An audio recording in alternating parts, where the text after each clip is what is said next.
Hablaremos, tal como habíamos prometido, de Lascaris, un alquimista. Parece que era muy exitoso en sus procedimientos. Debe creerse eso para que su historia tenga algún sentido, ¿no? Muchos dijeron, o dieron por ciertas, sus transmutaciones, y si hubo alguna trampa en las presentaciones del oro alquímico, nadie la descubrió. O sea, no sabemos cuál habrá sido su truco. Sabemos que algunos trabajaron con monedas de oro que revestían en plata, ¿se acuerdan? Sí, señor. Una moneda de oro, le hacían un baño de plata y después la sometían al calor, la plata se caía y aparecía el oro, que había estado así siempre, ¿no? Pero aparecía como si hubiera ocurrido una transmutación. Otros alquimistas eran buenos prestidigitadores que hacían aparecer el oro esperado en lugar de los metales viles que habían entregado los poderosos, mediante pases de mano, simplemente. Lascaris, según dicen, hizo transmutaciones irrefutables, pero trabajaba desde las sombras. Aunque, según parece, era un notable ejecutor de los poderes alquímicos, su gesto constante era la renuncia. Dejaba que otros presentaran los trabajos que él hacía. Ayudaba a adeptos frustrados o que no tenían conocimiento completo a recuperar su honra ante algún fracaso o ante las burlas generales, cediéndole la gloria de alguna de sus transmutaciones. Este es el aspecto central de esta historia y por eso se lo llamó el apóstol de los alquimistas, sin que yo sepa que tiene que ver a alguien que hace una cosa y se la cede a otro con un apóstol. No, efectivamente. Bien. Lascaris nació a fines del siglo XVII en la isla de Mitilene. Debe ser Mitilene, Grecia. Sí, es Mitilene. A los 30 años comenzó a viajar. Parece que su preferencia por operar mediante intermediarios, como se ha dicho, o hacer que otros pasaran por buenos alquimistas, fue hija del miedo esta actitud. La suerte reservada a su primer discípulo, Rolf Kiel, bastó para convencerlo de que era preciso mantenerse en la sombra. Este discípulo, Kiel, se presentó ante el rey Federico I de Prusia para hacerle saber que poseía el secreto de la transmutación. El rey pidió que se efectuara inmediatamente lo que se llamaba una proyección. Kiel empleó el polvo y los saberes que le había facilitado Lascaris y transformó en oro una libra de plomo ante los ojos del pasmado Federico. O del paspado Federico. Lo mismo. No, es del pasmado. Por desgracia, aquel éxito tan fácil le hizo perder la cabeza. ¿Y a quién no? Kiel le prometió al rey elaborar la piedra filosofal y además entregarle la inmortalidad como yapa. Federico I se entusiasmó. ¿Quién no se va a entusiasmar? Claro. Primero le ordenó, en interés del Estado, que preparara grandes cantidades de polvo de proyección para vigorizar la economía general. Kiel puso manos a la obra y creyó no necesitar de la ayuda del bueno de Lascaris. Pero como Kiel no era un verdadero adepto, los resultados fueron nulos. Federico se impacientó. Kiel, obstinado, apostó su cabeza para impresionar al rey. Le dijo, ya va a ver, y si me sale mal, córteme la cabeza. Bueno, Federico interpretó literalmente la expresión del discípulo de Lascaris, que era la única forma de interpretarla. Sí. Y tras vana espera, el rey lo mandó decapitar. Muy bien. Desde entonces, Lascaris, que vio todo aquello, prefirió no tratar directamente con los poderosos, y entonces cedió sus saberes a interesados menos cautelosos. A algunos le fue bien. En 1715, Lascaris andaba por Hamburgo.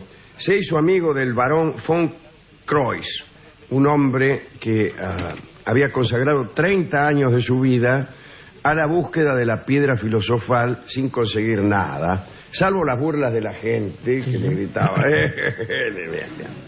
Von Croix sostuvo una larga conversación con Lascaris, durante la cual le expuso su único deseo.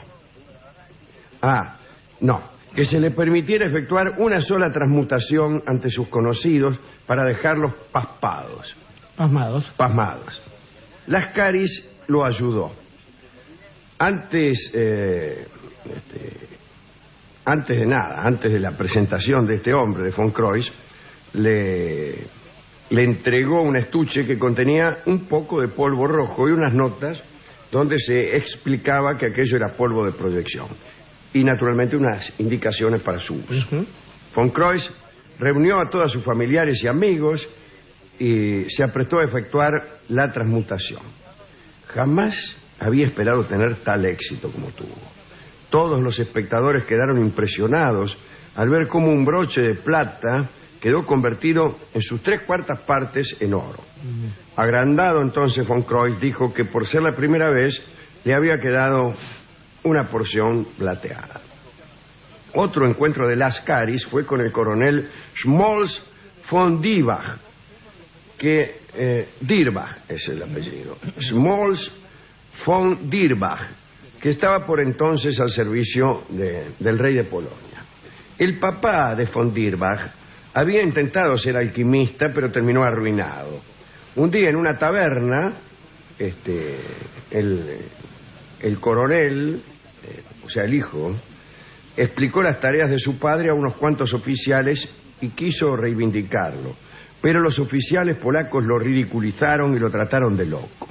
Entonces, von Dierbach defendió la memoria paterna y se trabó en lucha con sus camaradas. Bien. Entre los parroquianos estaba casualmente Lascaris, que escuchó con interés la polémica y esta vez ayudó a von Dierbach. Se acercó y le aseguró poseer el medio para rehabilitar la memoria de su padre. Le entregó una pequeña provisión de piedra filosofal y le indicó que podría hacer algunas pocas transmutaciones contundentes. Von Dierbach pudo sorprender a los incrédulos y fue alquimista por un rato. Cuando se terminó su provisión de polvo, von Dierbach abandonó Polonia y se fue a Prusia para sostener con su ausencia la creencia general. Estuvo muy bien, ¿eh? Bueno, pese a su gran cautela y su forma de ayudar a otros, Lascaris acabó por llamar la atención de las autoridades germanas, que despacharon varios hombres de armas para atraparlo. Bueno, para llevarlo ante las autoridades y obligarlo a realizar transmutaciones, qué sé yo. El caso es que Lascaris buscó refugio en el castillo de la condesa Ana Sofía von Erbach. La condesa le permitió quedarse. Se llaman todos muy parecidos. Sí. Lascaris permaneció varios días en aquel castillo, tiempo suficiente para despistar a sus perseguidores. Cuando estaba por irse, quiso recompensar a la condesa y le propuso transformar en oro toda su vajilla de plata. La condesa, dudosa, decidió entregarle una vieja. ¿Perdón? Una vieja fuente de plata medio abollada. Enseguida vio cómo la fuente se fundía para transformarse en el oro más puro. Finalmente la condesa von Erbach decidió entregarle toda su vajilla. Ajá. Nuevo éxito alquímico. Lascaris se despidió de la condesa, pero al poco tiempo tuvo que participar de una contienda judicial que lo comprometió. El conde Friedrich Karl, marido de la condesa von Erbach, que se había separado de ella varios años antes, tuvo noticias de la extraordinaria transmutación de la vajilla. Recordó de pronto que seguía siendo ante la ley el esposo legítimo y decidió reclamar la mitad del oro alquímico, puesto que se trataba de un aumento de capital que repercutía en la comunidad de bienes. Su esposa rechazó el arreglo. El conde llevó el asunto a los tribunales y Lascaris debió declarar y certificar su trabajo. Finalmente, el tribunal de Leipzig, me parece que con toda justicia, falló contra... No contra justicia. Inesperadamente falló contra la demanda del marido, porque consideró que si la vajilla de plata pertenecía a la esposa, no pertenecía a la esposa, era un bien común. Sí. También debía pertenecerle el producto de cualquier metamorfosis de aquellos elementos. Sí, Pero no habíamos quedado en que la vajilla pertenecía a la esposa. Era de ambos, claro. Ah, bueno, aquí hay un asunto raro, señor. Acá hay una corruptela. Sí, denúncielo. No importa. Lascaris desapareció como por encanto entre los años 1730 y 1740. Bueno, no es una desaparición como por encanto. Sí, es por una década. Claro, no, digo que las desapariciones por encanto se producen de un instante para otro, no de una década para otra. Nadie más volvió a recibir su ayuda. Algunos dicen que regresó a Grecia y allí murió. Otros lo ubican en la lista de inmortales, en la que vendría a acompañar a Flamel, a Nicolás Flamel, ¿no? Sí, y al conde de Saint-Germain. El que lo nombra es justamente su amigo Fulcanelli, en alguno de esos libros que ha escrito, en El misterio de las catedrales, en el otro o en aquel que no alcanzó a publicar. Pero Fulcanelli también es un hombre de existencia dudosa, porque por empezar no se llamaba Fulcanelli. No. Murió, según dicen, en 1932 en París y había nacido, calculo, unos 60 años antes, 50 años antes, no sé cuándo nació. Pero no es mucho lo que se sabe. Es curioso porque es un hombre que ha publicado libros. Sí. Sin embargo, se dice, usted seguramente tendrá más datos, se dice que esos libros publicados no son los originales y que están llenos de interpolaciones y de agregados de otros tipos.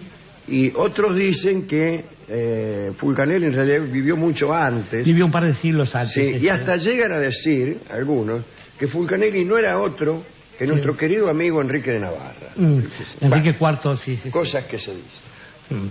De todos modos, convengamos, Alejandro, que hay una cuestión extraña en esto. A ver, unos amigos de este tipo de saberes, Louis Pauwels y Jacques Bergier, en algún momento empezaron a tratar de desarticular estos saberes, pero la cuestión va más atrás.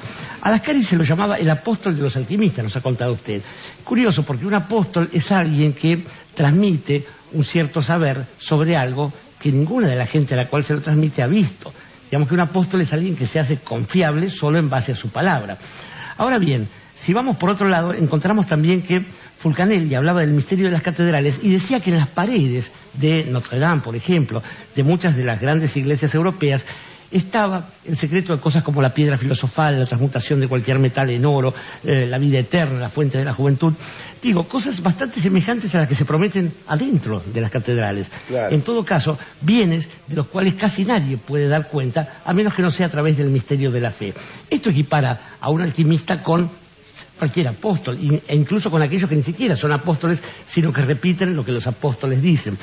Tengo para mí que hay un problema en todo esto, porque así donde los alquimistas escriben en el frente de las catedrales la forma de transformar cualquier metal en oro, los que trabajaban adentro de las catedrales, buena parte de la jerarquía eclesiástica con las monarquías europeas, obtenían el oro de un lugar en que era muy fácil, transformar en oro la tierra. Se llamaba América, sin ir más lejos. Y en ese caso, la transmutación no es otra cosa que la forma en que se ve la explotación. Esto es, allí donde uno quiere llenar de colores una cosa, lo único que hace es estar cosechando flores negras. No nos engañen más. Y flores negras, gracias Jorge. Flores negras, que también es un producto alquímico. Claro. Recorremos las rosas de Paracelso. Sí, señor. Flores Negras es el tango que va a tocar nuestro guitarrista oficial, el querido Juanjo Domínguez. Flores Negras de Francisco de Caro.